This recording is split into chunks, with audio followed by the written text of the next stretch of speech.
ನಮಸ್ತೆ, ಎಲ್ಲರೂ ಹೇಗಿದ್ದೀರಾ? Welcome to our channel. ಇವತ್ತು ಶಾವಿಗೆ ಉಪ್ಪಿಟ್ಟು ಯಾವ ರೀತಿ ಮಾಡೋದು ಅಂತ ಈ ವಿಡಿಯೋದಲ್ಲಿ ನೋಡೋಣ ಬನ್ನಿ. ನಾನು ಇದಕ್ಕೆ ಯಾವ್ಯಾವ ತರಕಾರಿ ಬೇಕಾಗುತ್ತೆ ಅಂತ ಮುಂಚೆನೇ ಹಚ್ಚಿಟ್ಕೊತಿದ್ದೀನಿ. ನಾನು ಇದಕ್ಕೆ ಯೂಸ್ ಮಾಡ್ತಾ ಇರೋದು ಒಂದು 5-6 ಹುರುಳಿಕಾಯಿ ತೊಗೊಂಡಿದ್ದೀನಿ, ಒಂದು ಕ್ಯಾರೆಟು, ಒಂದು ಗೆಡ್ಡೆಕೋಸು ಮತ್ತು ಒಂದು ಈರುಳ್ಳಿ ತೊಗೊಂಡಿದ್ದೀನಿ. ಇದೆಲ್ಲವನ್ನು ಅಷ್ಟೇ ಚಿಕ್ಕದಾಗಿ ಹೆಚ್ಚಿ ಎತ್ತಿಟ್ಕೊಂಡಿದ್ದೀನಿ. ಹಾಗೆ ಒಂದು 4 ಮೆಣಸಿನ್ಕಾಯಿ ಎಷ್ಟು ಬೇಕಾಗುತ್ತೋ ಅಷ್ಟು ನೋಡಿ ತೊಗೊಂಡಿದ್ದೀನಿ. ನೆಕ್ಸ್ಟ್ ಒಂದು ಪಾತ್ರೆಗೆ ನಾವು ಶಾವಿಗೆನ ಹಾಕ್ಕೊಂಡು ಅದನ್ನು ಹುರ್ಕೋಬೇಕು. ಅಂದರೆ ಒಂದು ಸ್ವಲ್ಪ ಹುರ್ಕೊಳ್ಬೇಕು.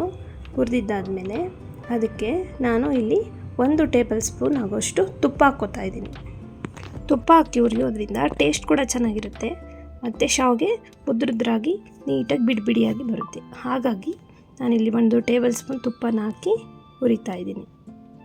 ಇದು ಹುರಿಯೋದು ಗೋಲ್ಡನ್ ಬ್ರೌನ್ ಬರೋವರೆಗೂ, ಅಂದರೆ ನೋಡಿ ಸುಮಾರು ಇಷ್ಟ ಆಗೋಷ್ಟು ನಾವು ಚೆನ್ನಾಗಿ ಹುರ್ಕೊಂಡ್ರೆ ಸಾಕು. ಚೆನ್ನಾಗಿರುತ್ತೆ, ಟೇಸ್ಟ್ ಕೂಡ ಚೆನ್ನಾಗಿರುತ್ತೆ, ಉದ್ರಾಗಿ ಬರುತ್ತೆ. ನೀವು ಗೋಲ್ಡನ್ ಬ್ರೌನ್ ಬರೋವರೆಗೂ ಹುರ್ಕೊಳ್ಳಿ.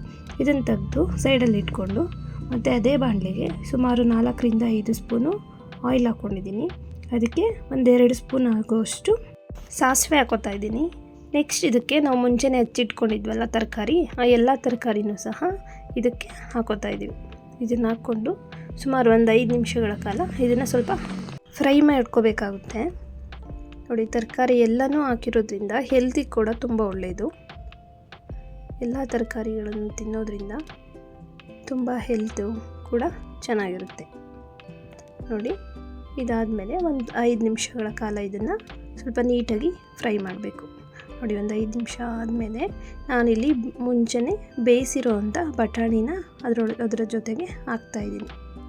ಮುಂಚೆನೇ ನಾನು ಸಪ್ರೇಟು ಬಟಾಣಿ ಬೇಯಿಸಿಟ್ಕೊಂಡಿದ್ದೆ, ಅದಕ್ಕೆ ಹಾಕ್ತಾಯಿದ್ದೀನಿ. ಇಲ್ಲ ನೀವು ಇದೆ ಅಂದರೆ ಮುಂಚೆನೇ ಹಾಕಿ ನೀವು ಅದರ ಜೊತೆನೇ ಬೇಯಿಸ್ಕೋಬಹುದು. ನೋಡಿ, ಇದು ನಾನು ನೋಡಿಕೊಂಡು ಸುಮಾರು ಒಂದು 3 ಗ್ಲಾಸ್ ಆಗೋಷ್ಟು ನೀರು ಹಾಕ್ಕೊಂಡಿದ್ದೀನಿ. ಅದಕ್ಕೆ ನೀರು ಹಾಕ್ಕೊಂಡು ಇದನ್ನು ಸ್ವಲ್ಪ ಒಂದು 10 ನಿಮಿಷಗಳ ಕಾಲ ಇನ್ನೂ ಸ್ವಲ್ಪ ತರಕಾರಿ ಏನಾದರೂ ಬೇಯಬೇಕು ಅನ್ನೋದಾದರೆ ಬೇಯುತ್ತೆ ಅನ್ನೋ ಅಷ್ಟು ನಾನು 10 ನಿಮಿಷ ಬಿಡ್ತೀನಿ. 10 ನಿಮಿಷ ಆದಮೇಲೆ ಇದಕ್ಕೆ ರುಚಿಗೆ ತಕ್ಕಷ್ಟು ಉಪ್ಪು ಹಾಕ್ಕೋತೀನಿ ಮತ್ತು ಕೊತ್ತಂಬರಿ ಸೊಪ್ಪು ಹಾಕ್ಕೋತೀನಿ. ಟೇಸ್ಟು ಕೂಡ ಚೆನ್ನಾಗಿರುತ್ತೆ. ಮತ್ತು ತೆಂಗಿನಕಾಯಿ ತುರಿನೂ ಅಷ್ಟೇ ಹಾಕ್ಕೋತಾ ಇದ್ದೀನಿ. ಟೇಸ್ಟು ತುಂಬ ಚೆನ್ನಾಗಿರುತ್ತೆ ತೆಂಗಿನಕಾಯಿ ತುರಿ ಹಾಕಿದಷ್ಟು.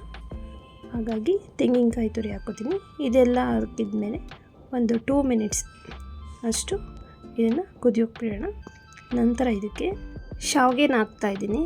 ಇದು ಶಾವಿಗೆನ ಸ್ವಲ್ಪನೇ ಹಾಕ್ತಾಯಿರಬೇಕು, ಯಾಕಂದರೆ ಗಂಟು ಆಗೋವಂಥ ಚಾನ್ಸಸ್ ಇರುತ್ತೆ.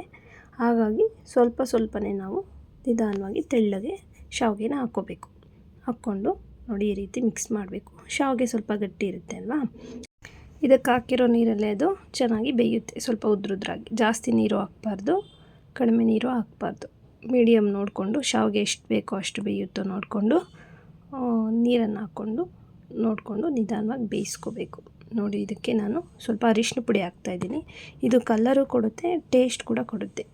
ಈಗ ಸ್ವಲ್ಪ ಕಲರ್ ಇದ್ದರೆ ನೋಡೋಕ್ಕೆ ಚೆನ್ನಾಗಿರುತ್ತೆ. ಹಾಗಾಗಿ ಮಕ್ಕಳುಗಳೆಲ್ಲ ಕಲರ್ಫುಲ್ ಇದೆ ಅಂತ ಸ್ವಲ್ಪ ತಿನ್ನೋಕ್ಕೂ ಇಷ್ಟಪಡ್ತಾರೆ. ಹಾಗಾಗಿ ಸ್ವಲ್ಪ ಅರಿಶಿನ ಪುಡಿ ಹಾಕ್ತಾಯಿದ್ದೀನಿ.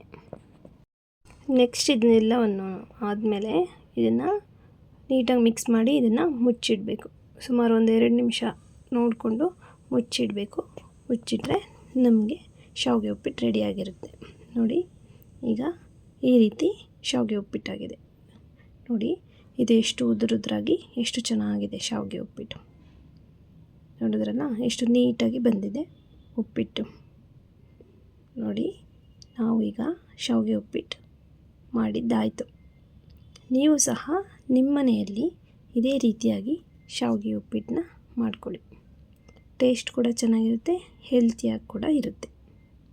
ನಿಮಗೇನಾದರೂ ಈ ವಿಡಿಯೋ ಇಷ್ಟ ಆದರೆ please like, share and subscribe. ಧನ್ಯವಾದಗಳು.